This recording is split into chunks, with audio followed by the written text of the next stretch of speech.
Welcome to Stop the Fight. And today we're recapping this weekend's fights between Vergil Ortiz and Ortiz-Hooker and everything else. Let's go. Don't brag about taking my side piece. Don't brag about taking my side piece. I broke my back. Back is broken. Spinal. He's strong man, good boy, just. I think I see a young Gennady Golovkin in Vergil Ortiz. He's strong man, good boy, excellent fighter. The fight went about as planned. Ortiz-Hooker gave a good showing of himself, but Ortiz is special. Ortiz is very special. That jab was unbelievably powerful. Unbelievably powerful. That moved Hooker. Moved him. The combination punches were beautiful. This is an excellent fighter, and I think the welterweight division is on notice. He's only getting better. He's only going to get better. He's so young. He's 22 years old. This is a monster in the making. This is a Gennady Golovkin style fighter. He's going to terrorize welterweight. Crawford and Spence, they better get this kid now. They need to do what Floyd did to Canelo. They need to catch him early. I'm not saying Canelo beats Floyd if Canelo was older, but I'm saying, you got to get this kid. You got to get Vergil Ortiz now. If you're Crawford or you're Spence, you don't want to fight this kid in another year or two. You don't want to give this kid a couple of more fights at this level. He completely blew out Ortiz-Hooker. And I know Ortiz-Hooker was saying, "Oh, he ain't ready for Crawford." Maybe he's not, but this is a temporal thing. Maybe he's not ready for another 6 months or a year. But after that, he's going to stop him. Terence Crawford likes to fight. He likes to fight. We see him. We see him get in exchanges. We've seen him get hurt. Gamboa with his fight against Crawford. He had him, I think he had him wobbled a little bit over there. He had him hurt. Crawford does get hurt because he likes to exchange. Against Vergil Ortiz, you definitely don't want to be exchanging. Absolutely not. And Crawford's not the fastest guy in the world either. So this is one of those fighters. He's special. He's special. I know they were talking about Ryan Garcia, another Golden Boy stablemate.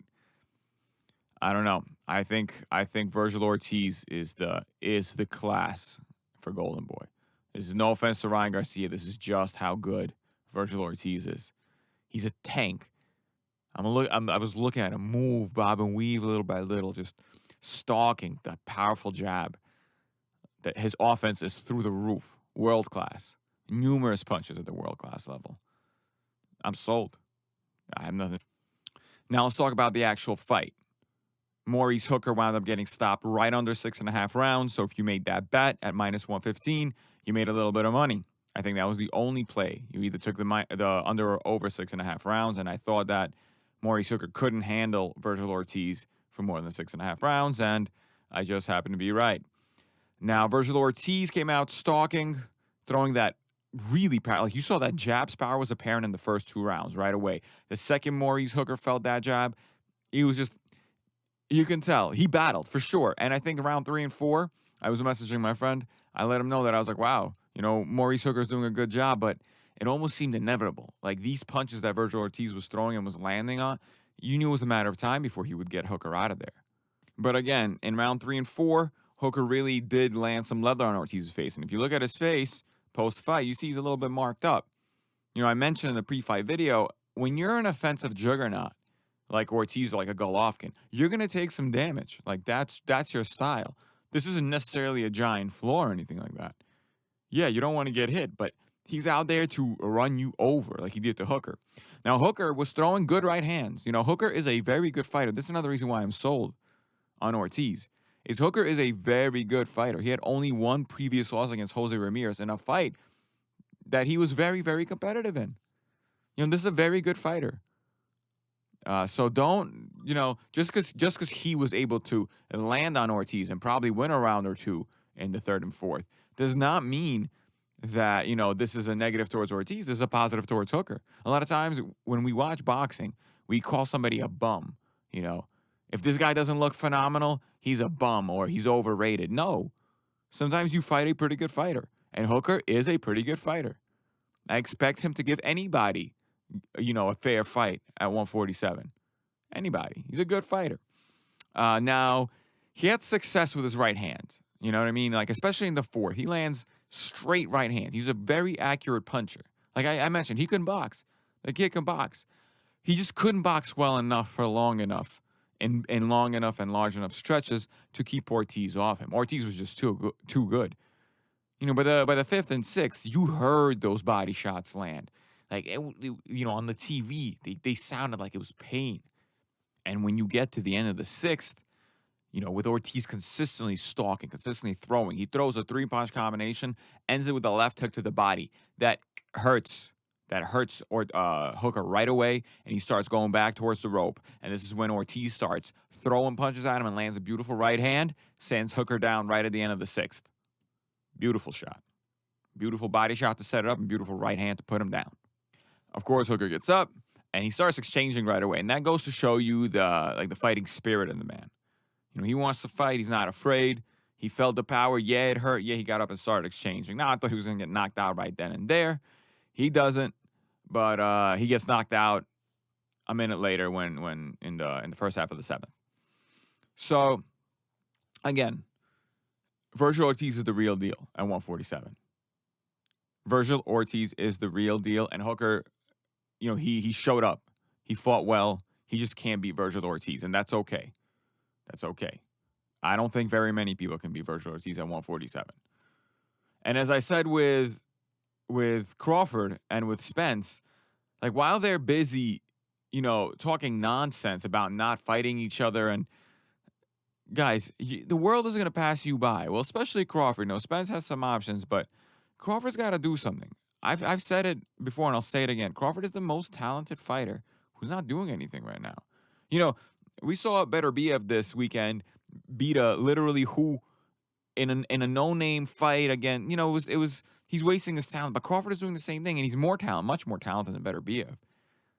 And here he is, you know, not doing anything. Yeah, you can say, okay, it's a promotional deal, but at the end of the day, you are responsible for your career. You have to fight somebody. And Virgil Ortiz, you know, you want to get him now. You want to get the up-and-coming line right now, because you won't be able to beat him in another year or two. Of this, I have no doubt. Not when you're 33 and he's 22. You won't. No chance. You know, think about it. Think about Canelo and Golovkin. Canelo was smart. He waited until Golovkin was just old enough. He slowed down just a little bit. I said it before, the Kell Brook fight was already an indication that Golovkin has started to slow. Canelo took the fight at the right time, and even though I thought Golovkin won that first fight, Canelo made it, you know, he showed up. He definitely won many rounds. I thought he won 5 of them, but the judges thought he won 6. Nonetheless, you saw that Canelo found him at the right time. And Crawford needs to do the same thing to Virgil Ortiz. Otherwise, he's going to lose. He's going to lose in a year or two. He's going to get stopped. And his legacy will be tarnished forever. He'll be known as the guy who was never really that good because he never fought anybody. Even though we can tell that Terence Crawford is that good. Terence Crawford should be number 1 pound-for-pound fighter. Up there with Lomachenko before Lomachenko lost. You know, but his resume is so paltry that we'll never say it. And if he loses to Virgil Ortiz, he'll be used as a cautionary tale. You know, we have these kind of tales with boxing. Remember Guzman? Guzman wasted his whole career fighting nobody. Supremely talented fighter at 135. Now, again, you know, with Errol Spence, you know, he's already done things. So he's also playing, I think he's playing like that weight game with Crawford or whatnot. Well, he's not getting it done, but he doesn't really need it as much as Crawford. He's already got Mikey Garcia. He beat Danny pretty easily. Sean Porter. You know, he's like the killer at 147. But Virgil Ortiz, you know, this is different. This is a little bit different. What we saw from this kid, this is a very powerful kid. Very powerful. Very high-level fighter. You know, offensively speaking. And I think, you know, Manny Pacquiao, you know, I don't think so. I don't see that fight for him. I wouldn't want to take. I mean, obviously you're a grown man, you can take whatever fight you want. But for a legend like Pacquiao, 42 years old, to take on Virgil Ortiz, now I mean, you can get hurt. Now, of course, Pacquiao, here's the insane part about Pacquiao, just how amazing Pacquiao is. He still has the fastest hands out of any of the guys I just mentioned, which is quite insane. The fact that he beat Thurman a year and a half ago, yeah, sure, this is Thurman post-injury, but that's insane. I mean, Pacquiao is insane. He's one of the 10 greatest fighters that's ever lived. When you look at it, when you look at his resume, when you look at what he's accomplished in the sport. No, I don't think he ever beats Floyd. But it doesn't matter. His accomplishments speak for themselves. There isn't a transitive property of accomplishments. Just because fighter A beat fighter B and fighter B beat fighter C does not mean fighter A beat fighter C. It means fighter B beat fighter C. Your win over fighter B is irrespective of that. So, 17-0, 17 knockouts. Who's going to stand up to him? I don't know. Vergil Ortiz is an absolute monster. I called it, but I wanted to see it actually happen. It's very easy to say, oh, yeah, Vergil Ortiz is going to knock out Maurice-Hooker, like I said. Yeah, he'll have it under 6.5 rounds. Yeah, Maurice-Hooker is susceptible to right hands. Yeah, he likes to exchange, so he's got to get knocked out. But to see it happen, that's something else, Until it actually happens, it's all speculation. And another thing with Vergil Ortiz, he's big. He's 5'10". He's easily going to be able to handle 154 and probably 160. And look at his frame. He's got natural power. This will carry. I'm not saying he'll be the same puncher at 160 as he is at 147, but he will absolutely be able to move up to 154 and easily dominate there eventually. This is a big kid. He's thick. You saw his back? Giant, muscular back. That unbelievably powerful jab. He's gonna clean out welterweight. I'm almost sure. If these guys give him more time to develop, he's gonna clean it out. This is an extremely high level fighter, and I was extremely impressed with him. I cannot wait to see more of him. Cannot. Now let's talk about Lawrence Okolie against Glowacki in England earlier in the day on Saturday. He surprised me. He impressed me. Okolie's a great fighter. He knocked him out. He knocked out Glowacki in the 6th round. It was beautiful. It wasn't a great fight by any stretch of the imagination, but it was a clinic. The only thing I didn't quite understand is, Okolie was so confident. He was moving into Glowacki's left hand. Glowacki's a southpaw. And it seemed like that was like a tactical error, but it didn't matter. I don't even know how many punches Glowacki landed in that fight, but there were maybe 5 that I can count that were clean. Complete and utter domination. Complete and utter domination by Okolie. Extraordinarily, this kid he can unify all of cruiserweight. I want to see him against Marius Braidy's. He's tall, lanky arms, great jab. He knocked out Glowacki in the 6th round with a straight right hand. Every time Glowacki would bend down, Glowacki makes an error. He bends. He bends when he tries to avoid a shot. He bends to his left. He's a southpaw, so he's standing kind of hunched slightly to the left already. He bends that way.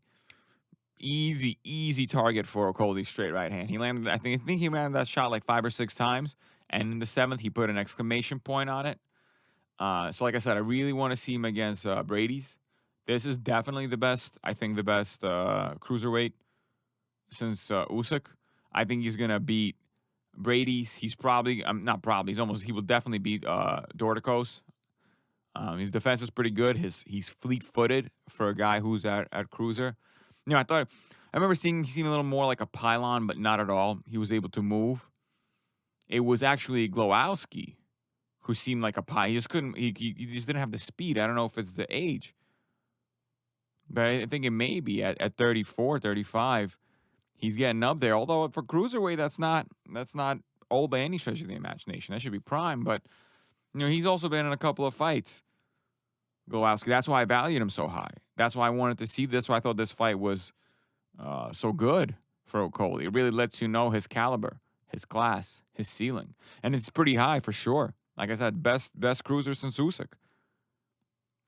Like I said, I need to see him against Marius Brady's because that's currently the #1 cruiserweight. And I think he would beat Dorticos, so I think he has a chance to unify the cruiserweight titles, and I can't wait to see him. You know, he's got the perfect frame for cruiserweight, without a question. And what does Glowacki do? Well, if his speed is gone, he's a sitting duck there for fighters. You know, he used to be able to come out a little bit faster in his youth. Remember, he wound up beating actually Vlasov, who's fighting against Joe Smith, but I guess Vlasov was a little bit smaller fighter. Wound up beating Cunningham. Wound up KOing Marco Hook, who was the reigning cruiserweight champ for a decade or so. The guy to beat a cruiserweight. So I don't know where Glowacki goes from here. He certainly needs to take a break and figure out what he wants to do with his career. There's no chance he beats Okolie. There's no need for a rematch. You don't need to see that. This fight was not remotely competitive. Like I said, there were maybe 5 shots that Glowacki was able to land on Okolie. Like that I saw that you can clearly say that was a clean shot. Maybe. Maybe it was 3. But like I said, so Okolie, I think he will, you know, and here's another great thing about like the Zone and Eddie Hearn is that the Marius Brady's fight can easily be made. This is an easy fight to make, and it will be made. So Okolie's gonna have the cruiserweight resume. He's gonna have the belts. He's probably gonna unify. Now let's talk about his prospects at heavyweight. I don't think he showed enough pop. He hit Glowacki numerous times, clean. And sure, he finally went down and he was finally KO'd, but I don't think Okolie has that real snap that you need at heavy to really get the respect of some of these fighters. Yeah, he was a taller guy, but not, 6'5". That's exactly the kind of height you need at heavyweight, but he just didn't seem to have that snap. Now maybe it's because he's a cruiserweight and he needs to fill into his body more, but at 28, how much more filling in is he gonna do? So I don't particularly like his prospects at heavyweight. I don't think movement is enough to do it. Like we see with Usyk now, who is clearly having a rough go at heavyweight. There were a point you could argue that he lost that Chisora fight. When I watched it, I thought that Chisora fight could be scored maybe a draw. He didn't look good. Usyk has not looked good in any of the fights he's had at heavyweight at all. He shows moments of looking good, but it seems like more because you're fighting against Chisora, who's really battle worn. Really battle worn. He's had a long career now. And Chisora lost to Vitaly Klitschko, just to tell you how long his career has been. Not Vladimir, Vitaly. So I don't know. I don't know where I see Okolie fitting into the heavyweight division. I don't think he does well there, personally. I think he's gonna have Usyk's problem, and he's slower than Usyk. He's taller, but he's slower. He has power at cruiserweight, but it's not that kind of power. At least it doesn't seem like to me the kind of power that will tell you, oh yeah, this is gonna be someone who carries it up to heavyweight. Now you don't always need that power at heavyweight. You could box your way through, but if fighters don't respect your power at heavyweight, they can just keep walking at you. You have to rely strictly on movement, and it's hard to move at 6'5" for 12 rounds. It's hard against guys who are naturally at heavyweight. Glowacki, I think he weighed in comfortably at 195 or 194 and a half. He wasn't a particularly big cruiser. He's a 6 foot tall southpaw. That can be a light heavy. So, in terms of height. So you didn't fight a big guy. And I think, I want to see, obviously, let's watch this kid develop some more. Let's watch the Marius Brady's fight. Let's see what happens there. Let's see him do what Usyk did. Let's see him unify, collect the belts. Let's see him become undisputed. Let's get some hype going. And then let's see him move up to heavy. But I don't want this kid to move up too early because I don't think he'll succeed up there. I don't think he just doesn't have enough of it to succeed up there. At least it doesn't seem so right now. I could be wrong. Cool. But let's see it. Let's see first the unification of the cruiserweights let's see how he does against that competition. Now, again, let's speak about Beterbiev's fight. Boring, uneventful. He didn't look good at all. Yeah, he stopped him, so. He, like I said before, he has wasted a lot of time, and he's now significantly older. 36 years old. And he's saying what? Oh, he wants Canelo, the winner of Smith-Vlasov, or Bivol-Richards next. Well, Canelo, forget about it. Forget about it. Canelo's small at super middle.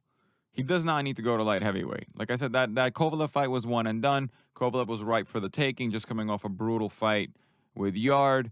And then, you know, they had him come and take Canelo on like short's notice. That was one of those, like, that was one build him up fights. You know, everyone knew what Kovalev was there to do. So there's no, like, a giant light heavy Beterbiev against Canelo. No way. I don't want to, like, if you're Canelo, it's dumb to take this fight. There's no upside to this victory. You win, they'll say, oh, Beterbiev is already old, he hasn't done anything, you know, and then if you lose, what? It's no point. It's no point for Canelo to take that fight. He's never going to fight Beterbiev. Beterbiev can forget about that fight. Smith-Vlasov can actually happen. I think I mentioned it before. If Smith wins, and I think Smith will win, I may put some beer money on Vlasov, but I think Smith will win. If Smith wins, that fight against Beterbiev can get pretty interesting, because if Smith can take his power, Smith, I think, will walk him down and stop him. Recently, Beterbiev has not looked particularly good. Even against Glowacki, I thought he lost many of those rounds. If it wouldn't be for his relentless pressure and his size, Glowacki would have won that fight. Now, if and whatnot, that doesn't matter. Glowacki was stopped. I understand that. But Smith is a bigger guy and a guy who can take those shots. You know, Smith can take the shots. So we'll see. Bivol, again, he's a smaller light heavy. But I think Bivol can actually potentially box for all 12. He can do it. We've seen him do it against Smith. Although he did get caught in one of those, ending of one of those rounds. He was clearly hurt a little bit. But he was able to outbox Smith for all 12. You know, he outboxed Pascal relatively easily. So Bivol is a pretty good fighter, but he should really be a 168-pounder. He's not a light heavyweight. Not really. He reminds me a little bit of Roy Jones in that sense, where he's like an undersized light heavy. Roy Jones was never a real light heavyweight, even though he beat everybody over there until Tarver too. But you know, he's just a little bit too small. I want to see Bivol at 168. He's just showing you his class by fighting at 175. He's a little bit like Lomachenko at 135. Eventually, someone's going to beat him, but it won't be because they're better than Bivol necessarily at 175. It'll probably be because they're just bigger. The old adage, a good big man is going to beat a good small man. And this is true. This is true. You see Lomachenko struggling with fighters who if they were at 130 or 126, there's just no way. You know what I mean? So with Beterbiev, I think his best bet, I think the fight we all want to see is if Smith knocks Vlasov out. We want to see Smith Beterbiev. That has fight of the year written on it. That has, you know, two guys with questionable defense and a lot of power going at it. I mean, that's what you want to see. You want to see that fight. Like I said, forget Canelo and the Bivol fight. Like, I don't particularly want to see that. I don't know who wins that fight, but like I said, I think Bivol's an undersized light heavy. I think it's quite apparent now. With his latest string of fights, he's just a little too small for light heavyweight. He should be at 168. Canelo Bivol, now that we're talking, we'll never see that again because Bivol is literally who nobody outside of like the hardcore boxing fans knows who Bivol is. He had a couple of fights on HBO on their last few cards. HBO, right? It'd be nice to have them back, by the way. But yeah, so again, Beterbiev has not looked too good. He's getting older. He's ripe for the taking. As a matter of fact, if that Smith fight is made, I'm taking Smith to win. Absolutely, by knockout, without a question. Especially with the way Beterbiev looked in this fight. So if you haven't seen it, go watch the Virgil Ortiz-Maurice-Hooker fight. And, you know, if you can't find a way to watch it, if you go on YouTube, the Zone's got highlights. They always put up highlights of the fight. Go check out the highlights. You know, Virgil Ortiz is the real deal. If you're interested in the cruiserweight division, go look at the 6 rounds or so of the Okolie fight. It wasn't a good fight, so don't be entertained. But if you're trying to gauge a fighter for yourself, understand that Glowacki is a pretty good fighter, and see how Okolie deals with him. The Beterbiev fight, he didn't look particularly good, so there's nothing really for you to watch there. He fought kind of a nobody. Maybe it's the ring rust coming off. Again, we'll have another show later. We'll talk about Amanda Serrano, and we'll talk about the rematch between Povetkin and White. That's gonna do it for me. It's over. I'm gonna go home and break my wife's hip. Don't brag about taking my side piece. Don't brag about taking my side piece, though. I broke my back. Back is broken. Spinal. He's strong, man. Good boy. You know, just.